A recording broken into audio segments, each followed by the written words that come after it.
नमस्कार मंडळी, आपल्या सगळ्यांचे स्वागत आहे आमच्या यूट्यूब चॅनलवर. तुम्ही जर दिव्यांग लाभार्थी आहात आणि तुम्हाला पेन्शन नाही मिळाली आहे, मला माहीत आहे, कारण सध्या पेन्शन वाटप ही जे दिव्यांग लाभार्थी नाही आहेत त्यांनाच होत आहे.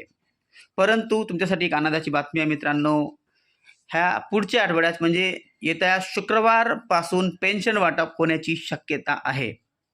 पहा, सरकारच्या जी.आर. निघेल आणि नोटिफिकेशन निघेल आणि शक्यता आहे की दिव्यांग पोर्टल जे आहेत त्याच्यावर नोटिफिकेशन येईल की डी.बी.टी. प्रणालीवर ह्या वेळेवर इतक्या वाजता तुम्हाला पेन्शन वाटप सुरू होईल.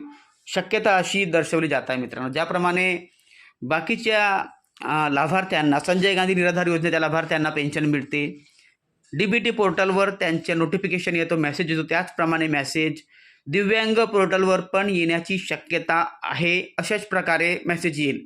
कारण ज्याप्रमाणे सामाजिक न्याय विभाग बाकीच्या लाभार्थ्यांना पेन्शन वाटप करते, जे दिव्यांग लाभार्थी नाही आहेत त्यांना, त्याचप्रमाणे दिव्यांग विभागसुद्धा, दिव्यांग कल्याण विभाग पेन्शन वाटप करणार आहे दिव्यांग लोकांची. त्यामुळे दिव्यांग पोर्टल निर्माण झालेला आहे. तुम्हाला सगळ्यांना माहीत आहे, दिव्यांग मंत्रालयाचा एक विभाग स्थापित झालेला आहे. तर त्या विभागाकडून नोटिफिकेशन निघेल, ते पण दिव्यांग पोर्टलवर तशाच प्रकारे बिलकुल. आणि ज्या दिवशी पोर्टलवर मेसेज येईल तसंच पेन्शन वाटप सुरू होईल डी.बी.टी. प्रणालीवर. अशा प्रकारे शक्यता आहे मित्रांनो. पहा काय होते समोर, सरकार काय ठरवते. पहा, अजूनही विवाद आहे की टेम्पररी लोकांना पेन्शन मिळेल की नाही मिळेल. पण माझं असं मत आहे की टेम्पररी लोकांची पण कंडिशन पाहिली जाईल, कोणत्या कंडिशनमध्ये आहेत, किती % त्यांचं टेम्पररी दिव्यांगत्व आहे, त्या आधारावर ठरवलं जाईल की त्या व्यक्तीला टेम्पररी ठेवायचं की परमानंट ठेवायचं, किंवा त्या व्यक्तीला लाभ द्यायचं की नाही द्यायचं, हे विभाग ठरवेल. परंतु त्या अगोदर तुम्हाला एक कार्य जरूर नक्कीच करायचं आहे की तुमच्याकडे जे डॉक्युमेंट्स आहेत, मेडिकल डॉक्युमेंट आहेत, MRI असतील, एक्सरे असतील, रिपोर्ट असतील, सगळे डॉक्युमेंट सांभाळून ठेवा. आणि रिन्युअलची वेळ जर आली असेल तुमच्या दिव्यांग दाखल्याची, कार्डची, तर लवकरात लवकर करून घ्या मित्रांनो. आणि सगळे डॉक्युमेंट, मेडिकल डॉक्युमेंट घेऊन जा तिथं, जेणेकरून मेडिकल विभाग चांगल्या प्रकारे चेक करेल आणि ते पर्सेंटेज तुम्हाला देईल की किती % तुम्हाला आवश्यकता आहे परमानंट बनण्यासाठी किंवा पेन्शन मिळण्यासाठी. तर ते पर्सेंटेज ते लोक ठरवतील तुमची रिपोर्ट पाहून. म्हणून पूर्ण रिपोर्ट घेऊन जा, चांगल्या प्रकारे चेकअप करा, चांगल्या ठिकाणी चेकअप करा आणि त्या आधारावर तुम्ही रिपोर्ट तयार करून तिथं घेऊन जा मित्रांनो. जेणेकरून तिथले जे डॉक्टर असतात चेक करणारे, ते लोक पाहतील आणि त्याच्यानुसार ते लोक ठरवतील की ह्या व्यक्तीला किती % दिव्यांगत्वाच्या दाखला द्यायचा आहे. तर ही काही खोटं गोष्ट नाही आहे. तुम्हाला सगळे डॉक्युमेंट जमवून ठेवायचे आहेत, सगळे तयार करून ठेवायचे आहेत, म्हणजे आपले चेकअप बरोबर करून ठेवायचे आहे चांगल्या ठिकाणी.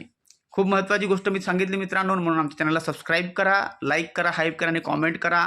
सबस्क्राईब केल्यानंतर बेल आयकॉन दाबून ऑलवर नक्की क्लिक करा मित्रांनो.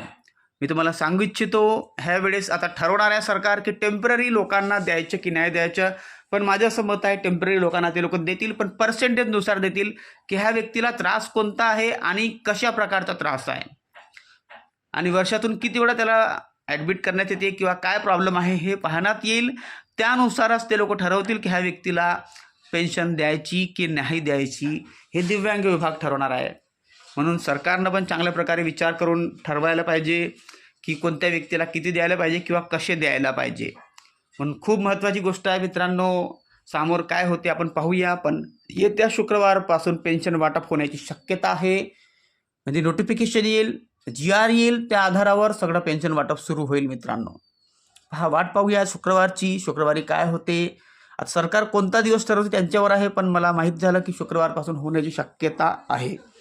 Thank you for joining with me.